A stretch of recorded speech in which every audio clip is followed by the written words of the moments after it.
Rachel Vigil, taking a daily look at the biggest stories in Denver sports and interacting live with you, the Coffee Break fam. So sit back, relax, grab a cup of joe, and enjoy your coffee break. Here's your host, Rachel Vigil. We'll move the mic a little bit closer. There's been some drama happening outside of my house, so I'm hoping that nobody is going to hear it. Happy Wednesday, everybody. It feels so much like a Tuesday, obviously, with us being off on Monday. I cannot believe real football is back tomorrow. Please join in the comments. We got a solo session today. Just me, you guys hanging out. We're going to be talking about the captains, of course. We got to talk about Patrick Surtain II because he's having a great freaking week. And then we're going to get into some more season predictions. Jim Palmer and I did a couple of those yesterday. It was really fun. So I wanted to dive into like leading receiver, leading rusher, leading tackler, all of that kind of jazz. We'll all do it together. I'm going to keep docket of all of it, and then we'll come back at the end of the year and see how we did with the Coffee Break fam. So hello, happy Wednesday. Let's dive into it. I cannot believe it, you guys. Oh my gosh. Football is this close. It is this close. Literally tomorrow, we are finally going to be watching real football, meaningful football. I can't wait for it. Obviously, got the Chiefs game. We got the Brazil game on Friday. I've talked about this plenty, how I'm not a huge fan of it. I get them wanting to grow the game, but I don't know.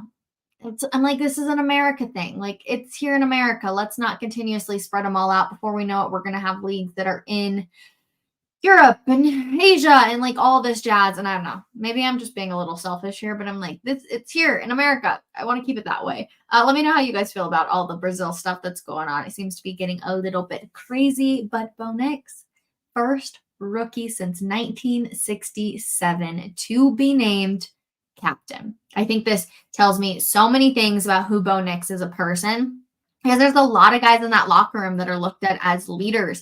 And I think it is really, really like insane and essentially just really, really good. Also, I just saw this thing, like, don't be racist. I'm not trying to be racist. It's just like, I hate seeing all of the teams have to travel and stuff. Like, I have no problems with like own leagues, like the NFL expanding it so that there is a Europe league, but like, let's not make all of our teams travel out there. So like, don't be calling me out on that. I'm literally Hispanic. So like, not that at all. But I'm excited for Bo Nix, and I think that there are a lot of leaders already in that locker room. So for the team to vote him as a leader, I think speaks magnitude to how mature and responsible he is, essentially. And I think it's really cool. I honestly just really love that for him. I think he's worked really hard. I think people have bought into it. I just saw an article. I don't remember who it was. It just popped up when I was like searching Bo Nix, and it came up and said essentially that people are expecting Bo Nix to have a bigger season than Caleb Williams. And I'm like, interesting. I don't know. Caleb Williams, all the hype. I've watched a few of the Hard Knocks episodes. I can like buy into the charm that he's got because he seems really cool, right? He seems very like mentally prepared and loaded for what is to come this upcoming season. And I don't know if Bo Nix is there. I mean, he had the longest college career out of all of them. So he could totally be there. So I don't know. I kind of am going back and forth on how I feel about like that kind of article stating that he could be better than the number one overall pick. But I think Bo Nix does have to be the CJ Stroud essentially and go out there and really ball out. Don't hate me, Broncos country. Just don't hate me. Okay. I don't know if they're going to win on Sunday. I think that there was a lot of hype. There was a lot of anticipation around what Bo Nix did in the preseason. I think it was really exciting, but I just don't know how I feel when it becomes true game. The emotions for him are already going to be there. You're hoping he doesn't make any mistakes to start things off with. So I just think it could be a little rocky to begin with, and they just got to be ready to go. The other guys on this team have to be able to carry Bo Nix, and if they can do that, then it's going to be good. They could get the win. I just am not exactly sure where that's going to lead and end up. But obviously, Bo Nix, Cortland Sutton, it's his fourth consecutive year as a captain. No surprise there. Quinn Miners got that major contract extension as well. I was surprised that it was Quinn Miners over Mike McGlinchey. I don't know, the way that Mike, presents himself, that's kind of who I assume, just coming from the offensive line. Ben Powers, not surprising at all, but like Garrett Bowles too. Garrett Bowles is the most interesting man on the offensive line that I can say because he's so emotional. He literally wears his heart on his sleeve, which is amazing, but he's also this giant guy who could literally bulldoze you over. And so I just feel like sometimes he gets a little too hot. Sometimes he gets a little too cold. And so I guess I can see a little reason of like trying to just stay like steady, but Mike McGlinchey was the one that I kind of thought, but Quinn Miners obviously takes it. So Yeah, I'll get to some of your comments too, I promise. Let me just pop them over. And then Alex Singleton, we're going to get into him. Patrick Surtain, no surprise there. Justin Simmons, obviously gone out of the secondary. PS2, lock and load him in there. And then Will Lutz. So not too bad. Let's see. I'm so ready for the season. I'm so ready too, you guys. I'm so with you. Go, Bo, go. Good morning, Rachel. Is it really morning anymore? But good morning. Does Bo save the franchise like Mr. Little, Rachel? It's too early for me to tell you if he's going to save the franchise. That's the hope. That's why you draft him. That's where he ends up. That's why everybody is so excited about right now. Does he save it? We're going to find out. I sure hope so. I'm sick of the quarterback carousel that we have been on time and time again. So I really am hopeful that he's the guy. He's the guy that we have for the next 10 years. And we're not talking about a different quarterback coming in. Think about all of the quarterbacks that have been in the Mile High City. How many introductory press conferences we've had. Russell Wilson, Joe Flacco, Teddy Bridgewater. I know I'm missing literally 10 other ones, but there's been so many. So hopefully it can be Bo and he can go out there and save the day. But I think it's a little too early to tell just yet. Proceeding with caution, but so glad we reset the quarterback room. Me too. It needed to happen.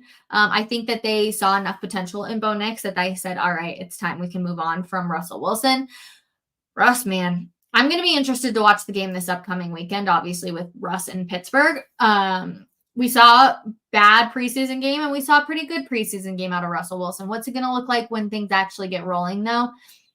It will forever be the debate of Sean Payton versus Russell Wilson. That's who it's going to be for pretty much the rest of forever. And personally, me, I do believe that it is going to come down to if Russell Wilson can't get his career back on track, he's not going to make the Hall of Fame first round, which everybody, when he got traded to Denver, would have assumed that essentially. So do I think he would still make it at the end of the day? I really do. I think eventually he will make it into the Hall of Fame, but man, you were going like this. You were great, great, great. And then you immediately went downhill when it came to Russell Wilson. So we'll see. But I'm really glad they reset the quarterback room as well. And it is crazy just the amount of like roller coasters we have been on when it comes to started training camp. Jarrett Stidham, Bo Nix, Zach Wilson, terrible. What are we doing? I can't believe it. And now it's like Jarrett Stidham, or now it's like Bo Nix, Zach Wilson, Jarrett Stidham. Like we've gone through just a roller coaster even since the beginning of OTAs and minicamp on the quarterback carousel. So I'm happy it's Bo Nix. We'll be interested to see when the official depth chart comes out. I don't know the exact time that it's supposed to come out. I want to like go and check Twitter real quick.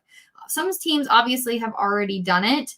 Obviously the ones that are like on tomorrow night and all that kind of jazz, but I'm really curious on when that's supposed to come out for the Broncos, or if they don't have to release it until the first game. I don't know. That's probably something I should know, but I do not know.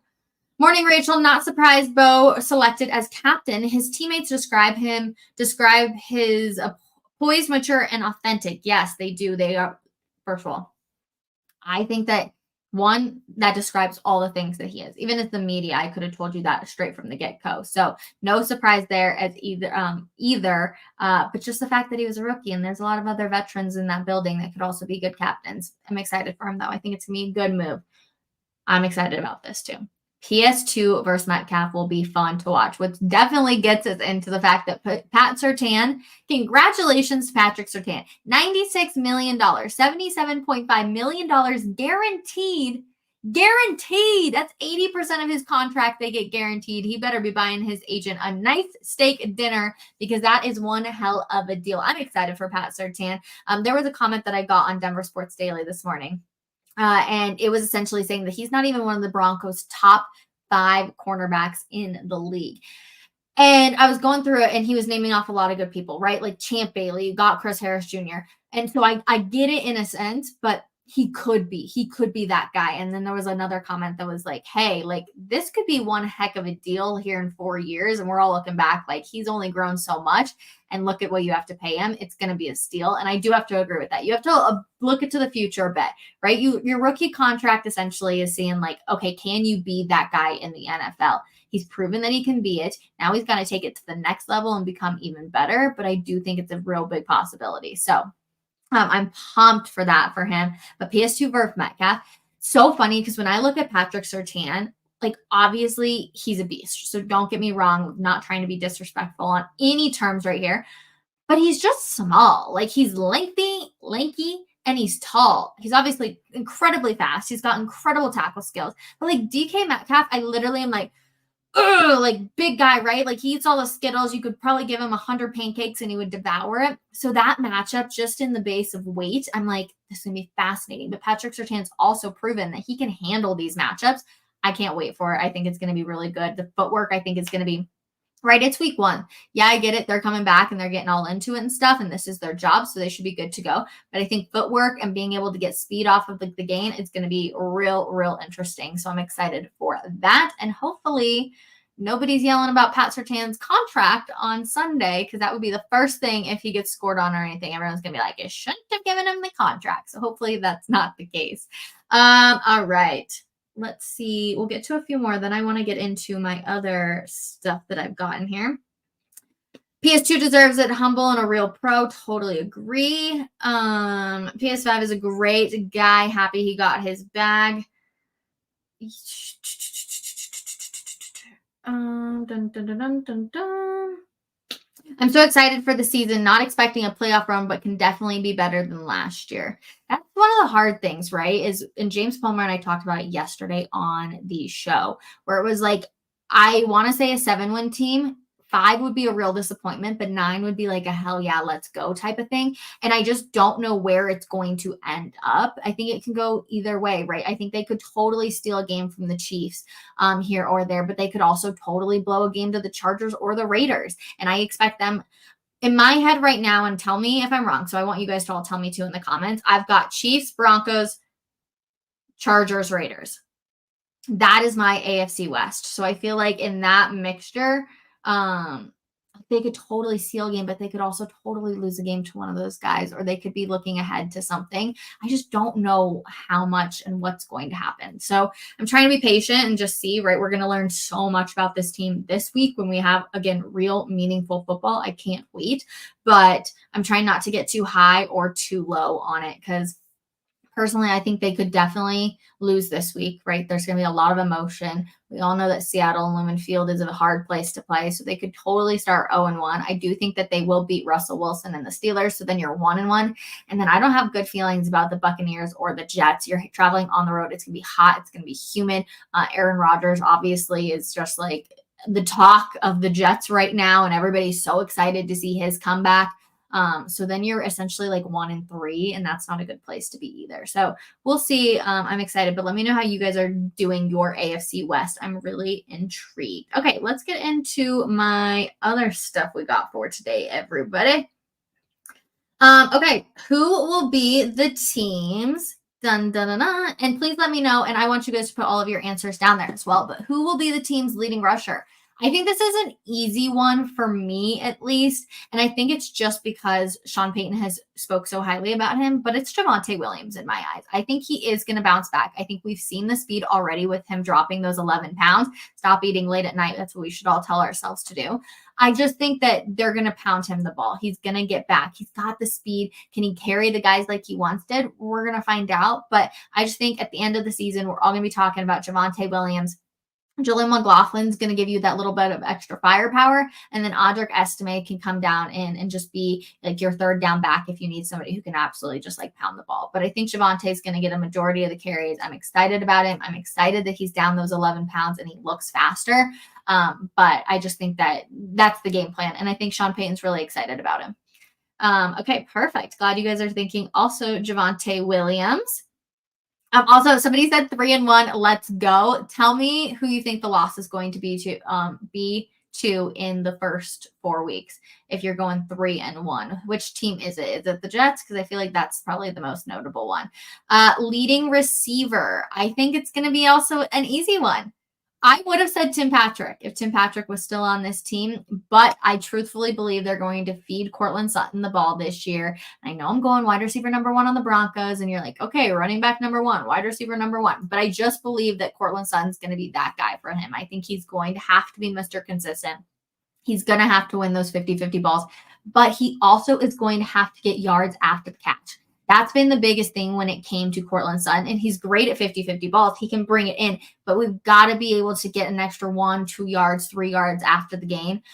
So hopefully he's able to do that. But I do believe it'll be Courtland Sutton at the end of it. And it looks like a majority of you guys are also agreeing with me, Courtland Sutton to be the leading receiver for the team, which again, I hope so. I hope he's able to go out there and get his bonus. It has to be really hard for Courtland Sutton right now to essentially be watching everybody around him get all of these massive contract extensions. You've described the fact that you're frustrated because you want one of those contract extensions and you didn't get one. You just got some incentives. You got the bonuses. Like, go out there and prove yourself that you can actually do it. So I think that we'll see that this year. And I do think that him and Bo already have a chemistry that's been building, and I'm excited to see it grow. So mine was going to be Courtland Sutton for the leading receiver. Like I said, though, it totally would have been Tim Patrick if not. Also, before anyone even comes at me with the Marvin Mims, poor guy. I felt just bad for him. He has been on the struggle bus, right? Talk of the town. And then all of a sudden he's just been complete struggle bussing. I'm going to be interested to see how much they use him this week. I think it'll be very telling of what this week looks like and what the weeks upcoming will do. Somebody said, will Sutton get 1,000 yards? I don't think so, which is such a bummer. I really hope, granted, we don't know what his incentives are, so like I can't sit here and just like speak and be like, oh yeah, it's totally 100% all of these. Like, oh, he's got to get all of this, he has to stay healthy. I don't know any of the incentives. Nobody does. My guess is though that it's a 1,000 yard season. I just don't think he's going to do it. I think he's going to get close. I think he's going to be in that 850 to 950 range. So he's going to get really freaking close to it, but I don't think it is 1,000 yards. Oh, I'm like nervous that that's going to come back and bite me in the butt. Leading score. Okay. You guys tell me who you think the leading scorer is, because I feel like I can go back and forth, back and forth, back and forth. So I want you to help me out on that one. Leading tackler. This one's such an easy one.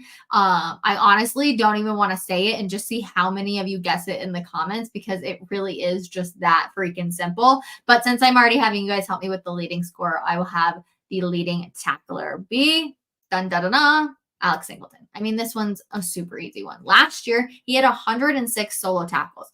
The next closest guy was Josie Jewell with, I believe, 60 of them. Like, the margin between those two is just absolutely ridiculous. So I'm easy going with Alex Singleton. We already saw that in the few preseason snaps that he already took too. It felt like he was all over the field, left and right, down the middle, down the center. I feel like he was just always around. So I feel like Alex Singleton will definitely be in the mix, and that is going to be my leading tackler.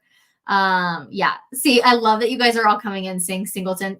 Literally everybody is like, yep, it's gonna be him. I mean, he's just all over the place. And I know a lot of people, especially in the fan, they give him a lot of crap because he does tackle, but he gets guys like 7 or 8 yards down the field. And I'm like, well, at least he's there to do that, because otherwise, who knows how long they would be able to go. So Singleton is a tackle stealer. I'm totally with you. I think he's going to be the easy one. Like, that was the easiest pick for me out of the entire list. I was like 100%.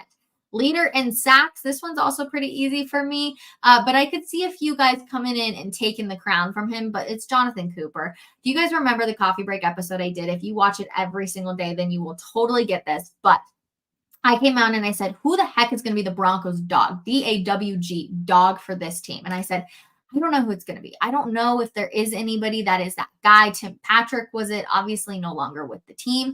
But I was like, who can be the dog for this Denver Broncos team? Like, we need somebody. We had one interview with Jonathan Cooper. And I was like, this is the dog. I would not want to go up against him any week at all. He was like, I'm going to go after and get whoever it is that is in front of me. Like, he is that guy. And he was at it last year. 8.5 sacks last year. It was great. Baron Browning had 4.5 sacks last year. Like, we're seeing the improvement. Baron Browning can take that next leap. He was a season darling in a sense. I feel like, was it 2 years ago? Yeah, 2 years ago. And everyone was really excited about him. Obviously, he goes down with injury, just a massive bummer. I think he can take that leap, but Jonathan Cooper, I think, is still going to be that dog. And I'm excited to watch him get out there. Seriously, you guys, just like the fear in his eyes when we were sitting there talking to him, like, or I guess I should say the fear in my eyes when he was talking about it, I was like, dude, you could go out there and like eat somebody. Like you are hungry. You are hungry to help this team win. And that was only in training camp. Like those are the dog days of training camp. And he was just so cool. So I like it. Oh, I also like that we're disagreeing on this. I'm saying Jonathan Cooper. A lot of people are saying Baron Browning. Bonito will lead in sacks. So yeah, I like that we're disagreeing a little bit. We'll see who ends up winning. Make sure you guys write this down for your own too. I'm very curious. That way we can come back. The season, it is very long, but it's also very short. So it'd be fun to do like a whole video to say. Okay. Next, I see people are already coming in with the interceptions, which I find really fun. Interceptions will be tricky since opposing teams stay away from PS2, correct, and no more Justin Simmons. I'd go with Locke. All right, so yes, this is totally so true. It's the easy one, right, where people are like, oh, it'll be Patrick Surtain because he's the best one. And it's like, well, no, actually, every single quarterback's going to avoid Patrick Surtain as much as they possibly can. So it's not going to be PS2 trying to get those interceptions. No more Justin Simmons. Who the heck is going to pick off Patrick Mahomes, everyone? I feel like every single time we saw it, it was fantastic. We were all excited. I don't think there was anybody that had picked off Patrick Mahomes more than it had been Justin Simmons through his entire career. So who is it going to be? My guess, maybe I'm just riding the Kool-Aid when it comes to this guy too. But I really do think that Riley Moss is going to get a lot of balls thrown at him. I really do. And I think he's going to have to step up to the occasion. But on that exact sense, as long as you could get a hand on the ball, just even a fingertip on the ball, you don't know what can happen. And so I like the fact that Riley Moss, one, he's really good about just moving on to the next play. But two, he plays a very aggressive style and he's a little bit of that bigger body. So I think Riley Moss could be a guy. Again, I might be drinking the Kool-Aid just a little bit, but I definitely think it could happen. Otherwise, I think it could be Jaquan McMillan. I call him McMillian for the reason of I just feel like he's done a lot of improvement in his game throughout last season. I feel like he was a nobody, and then all of a sudden he just continuously stepped up, and we were talking about his name time and time again. Again, one of those bodies that I just feel like has the ability to go out there and make plays. Not too big, not too small, kind of just right, has a little bit of speed with his game as well. So I think that that can be really beneficial. So I'm going Riley Moss or Jaquan McMillan. Those are my two. PJ Locke, I think, really has to step up for me. I expected big things from him last year, and he did. I thought he was the better back over Kareem Jackson. I was frustrated when they kept putting Kareem Jackson in because obviously it was hurting the team. You were getting the penalties. Then it was the suspensions. And I was like, PJ Locke is showing you time and time again, every single time he's out there, that he is the better guy than Kareem Jackson. Yet he would return. They put K-Jack back in, and I got frustrated for PJ Locke. So don't get me wrong when I say I'm very high on him. Like, I think he has the potential, but he's got to take it up that next notch now that he's like for sure the starting guy out there. Let's see. Ooh, I love, okay, we're all agreeing on this too. I'm glad you guys are drinking the Riley Moss Kool-Aid too, because truthfully, I really am. Okay, hold on. I'm trying. You guys are bringing the comments in too quick that I can barely keep up. Rookie cornerback, Riley Moss. Moss for most picks. Riley Moss, aka the spoiler. Agree on Moss, Rachel. Yep. Let's see.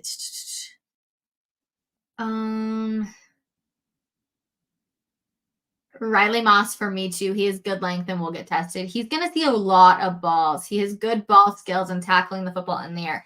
He's got a ton of stuff coming from him. But the one good thing about that is, yeah, you're going to get beat sometimes. It's going to hurt and sting a little bit, but you're getting more reps every single time. And I just feel like in training camp all throughout, we're really high on Riley Moss. So I'm drinking the Kool-Aid. I'm excited for him. Can't wait to see him out there on Sunday. Okay. Which player will have a breakout season? Gosh, this is such a hard question for me too, because in my head, I automatically go to Marvin Mims or Jaleel McLaughlin, because that's who last year I was like so excited about for this upcoming season. I said, okay, it's going to be the next level. And I just feel like both times we haven't seen it really with either one of these guys. So I'm curious to who could be the breakout guy. The easy answer is the training camp darling, which is Devon Vele. Like, he's been such a stud, but I don't know if you can be the training camp darling and also be the breakout player of the year. So maybe my breakout player of the year, you know what? I'm just going to make it easy. I'm just going to make it so easy. It's going to be Bo Nix in my mind. He is going to be the breakout player of the year. I think people are going to be pumped up about him. I think that he is going to have a solid year, so that's going to be mine. People are saying Javonte Williams will be the breakout player of the year, Jaleel or Bailey. Zach Allen. Zach Allen could actually be a really good one. That's actually a solid answer is Zach Allen. Let me put that comment up for you. He could be the breakout player of the year. Honestly, I forget about him, right? Because last year we were all excited about him and it just felt like he didn't level up to where we all thought he would be. Yeah, Zach Allen's a really good answer for that. I might have to change it. I'll say Zach Allen. I think he will take it to the next level this year. I'm excited, and I've heard all about his studying tips that he learned from JJ Watt. I mean, who better to learn from than JJ Watt?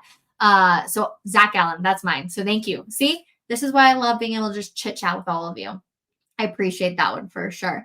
And then I already answered this one, but in case you didn't, what place will the Broncos finish within the division? I truthfully believe that they will be in second place. I believe it'll be the Chiefs. Also, let me know if you guys think that the Chiefs are going to win the Super Bowl yet. The repeat, you just can't bet against them. You just cannot bet against them, which breaks my heart. But I think that it will be the Chiefs, the Broncos, the Chargers, and the Raiders. That is my AFC West prediction. This person. Denver 12-5, KC 10-7, Chargers 9-8, and the Raiders 5-12. Wow, you are like so pumped.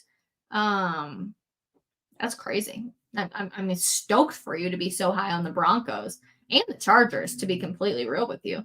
But yeah, second behind the Chiefs. Could totally see it. I think that's what it's going to be. I think Sean Payton is going to change things around this year. He did not like how things happened last year. He's got his guys. Guys, I'm getting so excited. I truthfully cannot wait. I'm pumped for tomorrow night too. I was talking to my fiance, excuse me. I was talking to my fiance this morning and I was like, do you guys realize that we literally have football tomorrow night?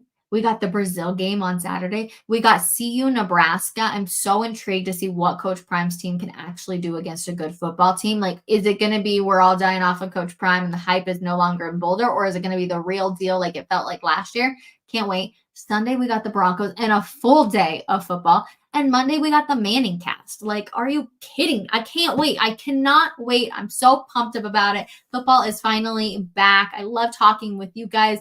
I know the engagement just goes out of the roof or off the roof, out the roof. Just ignore me. Anyways, you guys are always just so engaged when it comes to football season. So I love that. I love reading your comments. I love the solo sessions that I get to have with you guys too. So I appreciate y'all so very much. Oh my gosh, wait, is there like breaking news coming out about the Brazil game? Hold on. Last time we did a solo session, there was breaking news too, but I'm very curious. Somebody just said, game may not be in Brazil due to air quality. Fire in Brazil. I haven't seen anything about that. I saw that they are increasing security and stuff, but I haven't seen anything about the fires, so I guess we'll find out and see, but I'm really excited. Thank you guys again so much. Broncos about to take the field for practice. First practice that the media is going to see. Yesterday, the players were off. I guess they did practice on Monday, but yesterday they were off. Today, we're back out there. So pumped. Cannot wait. But that is going to do it for me, you guys. I love hanging out with each and every single one of you. Thank you so much. And we'll be back tomorrow morning, 10 a.m. Denver Sports Daily. Everything you need to know in the headlines regarding all of your favorite Denver teams and throughout the NFL, NBA, NHL, and MLB. And then I'll be here for another episode of Coffee Break, just sitting down, chatting with all of you guys. So appreciate all of you. You rock. Thank you guys for the comments, and we will see you then. Bye.